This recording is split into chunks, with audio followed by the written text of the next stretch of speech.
श्रीगुरुभ्यो नमः। हरि ओम। श्रीमहागणाधिपतये नमः। श्रीमहासरस्वत्यै नमः। श्रीगुरुभ्यो नमः। हरि ओम। अस्मद्गुरोः विद्यानन्दनाथ गुरुचरणारविन्दाभ्यां नमो नमः। अस्मद्गुरोः काश्यपगोत्रपवित्रं नारायणयतीश्वरच्छात्रं वंदे दासकुटिस्थं रामानुजदासस्वामिनं नमो नमः। 2025 సంవత్సరం డిసెంబర్ నెల 2వ రాశి వృషభ రాశి. ఈ వృషభ రాశి ఫలితాలు చెప్పుకుందాం. ఈ వృషభ రాశి పరిస్థితి ఎట్లా ఉంది అంటే, బుధుడు గురువు శని బాగున్నాడు. అయితే ఈ రాశికి ప్లస్ పాయింట్ ఏమిటంటే శని ఏకాదశిలో ఉన్నాడు. ఇంకా 2 సంవత్సరాలు 3 మాసాలు ఉంటాడు.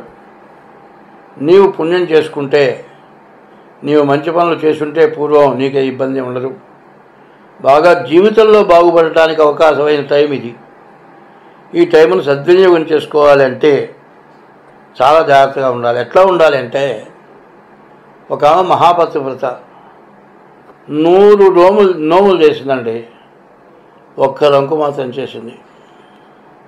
అది ఈ 100 నోములు చేసిన పుణ్యం మొత్తం పోయింది. నేను అదే నా జీవితానికి ప్రశ్నించుకుంటా. నాకు ఎంతోమంది ఎన్నో చెయ్యరాని అపకారాలు చేశారు. కనీసం ఆశ్చర్యం లేకుండా భ్రష్టు పట్టించారు నన్ను. తినటానికి తిండి లేకుండా కూడా పస్తు పడుకున్న రోజులు ఉన్నాయి. అయితే ఆస్తి తీసుకున్నారు, హింస పెట్టారు, నన్ను బయట తిరగటానికి కూడా అసమర్థుణ్ణి చేశారు. ఇన్ని చేసినా ఎప్పుడు మనం ప్రశ్న ఉట్టేసుకోవాలి. 1 వేలు ఒకళ్ళని చూపిస్తే 3 వేళ్ళు మన్ని చూపిస్తుంది.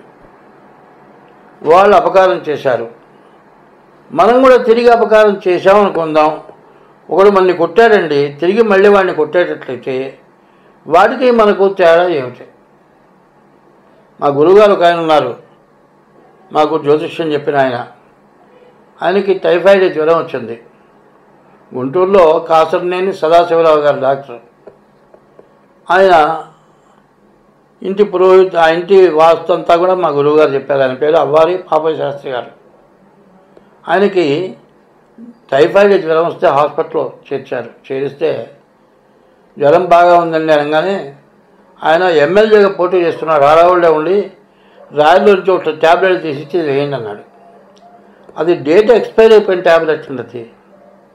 ఒళ్ళు మొత్తం ఏంటంటే కత్తి పెట్టి చెక్కినట్టు కండ మొత్తం ఊడొచ్చింది. మొత్తం రణమే, దుర్వాసన, దగ్గరికి పోవటానికి కూడా లేదు. బతికే ఉన్నాడు. తెల్లారేపటికి వెళ్ళి మా కోపం వచ్చింది ఆయన మీద. మా పురోహితుల్లో ఒక ఆయన కొడుకు పెద్ద డాక్టరు, మరి గవర్నమెంట్ హాస్పిటల్లో పెద్ద సర్జను. కేసు పెడతామంటే మా గురువుగారు అన్నాడు, అది ఆయన ఇంటికి పోయి బీరువాలో నా జాతక చక్రం ఉంది తీసుకురారా అన్నాడు. తీసుకెళ్ళి చూపిస్తే విషప్రయోగంతో మరణం అని వచ్చింది. నేను చావాలని వాడు విషం ఇవ్వలే, నా కర్మ అట్లా ఉండి నాకు ఆ విషపాత్ర వచ్చింది. వాడి మీద చర్య తీసుకోవడం తప్పు. అందువల్ల మనకి ఏ సమస్యలు వచ్చినా, ఏ బాధలు వచ్చినా, మనం పూర్వజన్మార్జితమైన పాపం వల్ల మనకు బాధలు వస్తాయి అని గుర్తుపెట్టుకోవాలి. అంటే మేమందరం మెదకుండా ఊరుకొని ఆయన తీసుకెళ్ళి దహన సంస్కారాలు చేశాం. ఇవాళ నేను జ్యోతిష్యం చెబుతూ ఉన్నాను అంటే ఆయన 80 ఏళ్ల వయసు నాకు చెప్పడానికి. నా వయసు 12-13 ఏళ్ల వయసు. నా ఇంటికి వచ్చి పిలుచుకెళ్ళేవాడు 3 గంటలప్పుడు. పురోహితం చేసుకొని బతికేవాడిని. తలుపు కొట్టి లక్షణాలు అనేవాడు. మీ గురువుగారు వచ్చేటప్పటికి సగవన్నం నేను చేయగలుగుకొని పరిగెత్తేవాడిని. ఆయన ఇంటికి పోయేవాడిని. ఎదురుకుండా ఆయన అన్న కొడుకుండేవాడు. ఆయన పేరు అవ్వారు సూరయ్య. బాబాయ్ నాకు కూడా చెప్పవా జ్యోతిష్యం అంటే, ఒరేయ్ నేను వాడెంబడి పడి చెబుతున్నానంటా, నువ్వు నా వెంబడి పడతావంటే నా చదువు పోయి నీ చదువు వస్తుందనేవాడు. జ్యోతిష్యం నేర్చుకుంటానికి కూడా దానికి తగినటువంటి శక్తి సామర్థ్యాలు కావాలి. ఆయన మూలమే నేర్పారు. మిగతా గ్రంథాలు చదువుకొని జాగ్రత్తగా ఇవాళ చెప్పగలుగుతున్నాం. అటువంటి మహానుభావుడు కూడా ఆ విధమైన విషప్రయోగంతో మరణించారు. అందువల్ల ఇప్పటికి కూడా నా కర్మ బాగుండగా నేను ఇట్లా అవస్థపడుతున్నాను అనుకుంటున్నా. కారణం ఏంటంటే ఒకప్పుడు నా ఇంట్లో రోజు 20 మంది తినేవాడు. ఇవాళ మాకు వండి పెట్టడానికి కూడా వచ్చేవాళ్ళు లేరు. ఏమిటంటే జన్మార్జితమైన పాపం. అందువల్ల నేను ఎవరి మీద ఎటువంటి చర్య తీసుకోను. అందువల్ల మీకు ఏ సమస్య వచ్చినా మనకు పూర్వజన్మార్జితమైన పాపం అని గుర్తుపెట్టుకోవాలి. ఒకటి, మనకేదో చేశాడు వాడి మీద తిరిగేదో చేద్దామనే ఆలోచన వదులుకోవాలి. ఎందుకంటే ఒక్కోసారి ఒకడు నన్ను కొట్టాలి చంపేసేయాలని వచ్చాడు. గండగొట్టలు తీసుకొని ఎత్తాడు. 2 చేతులు ఎత్తి దండం పెట్టి, అరే మా అమ్మ, మా నాన్న, మా చెల్లెళ్ళు, మా పెళ్ళు కావాల్సిన వాళ్ళు ఉన్నారు, నేను చచ్చిపోతే అనాథలు అవుతారా, దండం పెట్టి కాళ్ళు పట్టుకుంటారా అన్న. ఒక చేతితో దెబ్బ కొట్టి వెళ్ళిపోయినాడు. అదే నువ్వు కొడతావురా నేను కర్ర తీసుకుంటే వాడు ఖచ్చితంగా నరికే పోతాడు. కాబట్టి ఓర్పు చాలా అవసరం.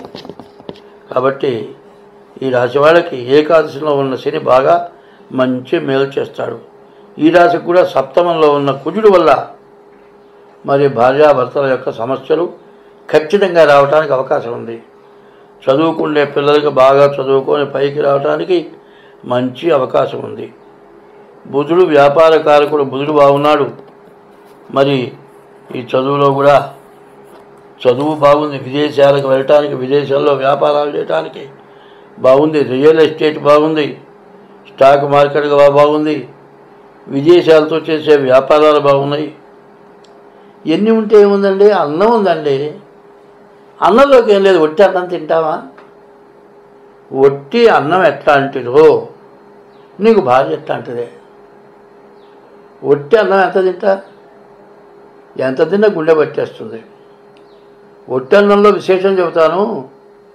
బాధ పూర్వంట విషాలు లేవుట. అన్నం గుండె పెట్టుకుని నూరుకునేవాళ్ళట చచ్చిపోవాలనుకుంటే.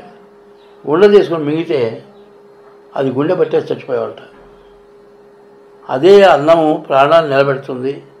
అదే అన్నం ప్రాణం తీస్తుంది. ప్రాణం నిలబడాలన్నా అన్నమే కావాలి, ప్రాణం పోవాలన్నా అన్నమే కావాలి. అన్నం లేకపోతే వేరే లేదు.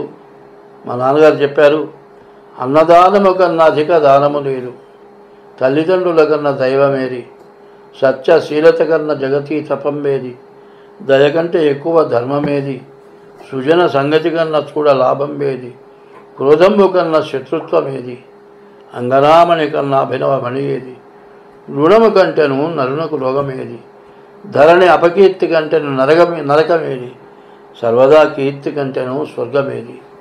ఈ పద్యాన్ని అన్వయం చేసుకొని దీని మీద నా జీవితం గడుపుతూ ఉన్నాను. కానీ వ్యాపారం బాగుంది, చదువు బాగుంది, విదేశాలకు వెళ్ళటానికి బాగుంది, విదేశాల్లో చదువు సాగుతుంది, వ్యాపారం బాగా ఉంది, శని పూర్తిగా బాగున్నాడు, ఆల్రౌండర్, మీకు ఏది కావాలో అది ఇస్తాడు. అన్నీ ఉండే వివాహ వ్యవస్థ సరిగ్గా లేకపోతే ఏమిటి పరిస్థితి? నాకు అన్నీ బాగున్నాయా? ఒక్కోడు అంటాడు, మరి అత్తగారు వాళ్ళు తెచ్చి పెట్టి గుడ్డలు పెడితే అంటాడు, మేము ఈ గుడ్డలు మా పని వాళ్ళకు కూడా పెట్టమంటాడు. వాళ్ళ గుడ్డల కోసం ఎదురు చుట్టం అంత తప్పు లేదు. తల్లిదండ్రులు ఎట్లాంటి వాళ్ళు, నీకు పిల్లనిచ్చినటువంటి వాళ్ళు కూడా నీకు అంతగా వాళ్ళకంటే గొప్పవాడు. నీ వంశాన్ని నిలబెట్టడానికి పిల్లనిచ్చారు. అదే కాదండి, ఎవరిని కూడా మనకంటే తక్కువ వాళ్ళని హీనంగా చూడద్దు. మనకంటే తక్కువ వాళ్ళని చూసి మనం బాగున్నామని మన చేతనైన సహాయం వాళ్ళకి చేద్దాం. మనకంటే ఎక్కువ వాళ్ళని చూసి వాళ్ళలాగా ఎట్లా అవుతాం అనుకుంటే కొంపలు ముంచాలి, లోకులసుమ కానియాలి. మనం మంచిగా ఒకళ్ళకి సహాయం చేస్తూ ఉంటే మనం ఎంతైనా పైకి వస్తాం. కాబట్టి భాగవతంలో పద్యం ఉంటుంది, ఎవరైతే దురాగతంగా సంపాదిస్తాడో వాడు ఆయుష్ క్షీణమైపోతుంది, వాడు తొందరగా చచ్చిపోతాడు, వాడి సంతానంలో ఒకడు దుర్మార్గుడు పుడతాడు, వీడు సంపాదించిన కోట్లు కూడా సర్వనాశనం చేస్తాడు. కాబట్టి మంచి అనేది అన్ని విధాల పనికొస్తుంది. ఈ రాశి వాళ్ళకి కుజుడు, శుక్రుడు, రవి సప్తమంలో బాగాలేరు. ఇది పూర్తిగా ఇబ్బందికరమైన టైము. గురువు ద్వితీయంలో ధనాధిపతి, ఉద్యోగం వ్యాపారం బాగుంటుంది. శని ఆల్రౌండర్, నీకు ఏది కావాలంటే అది ఇస్తాడు.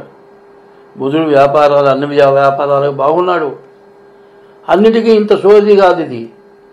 వివాహ వ్యవస్థ దెబ్బతింటే అన్నీ పోయినట్లే.